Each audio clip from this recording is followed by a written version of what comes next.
بسم الله. تنزيل الكتاب من الله العزيز الحكيم. إنا أنزلنا إليك الكتاب بالحق فاعبد الله مخلصا له الدين.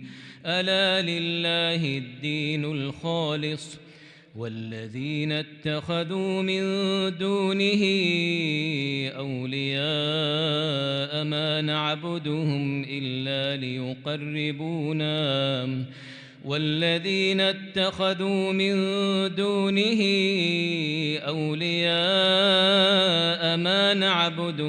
إلا ليقربونا إلى الله زلفى إن الله يحكم بينهم فيما هم فيه يختلفون.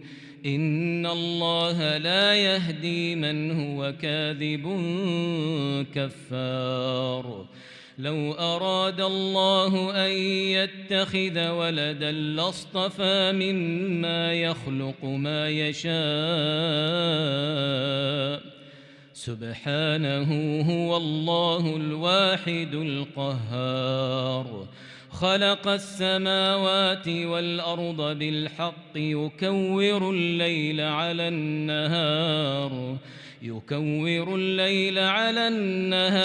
ويكور النهار على الليل وسخر الشمس والقمر كل يجري لأجل مسمى ألا هو العزيز الغفار.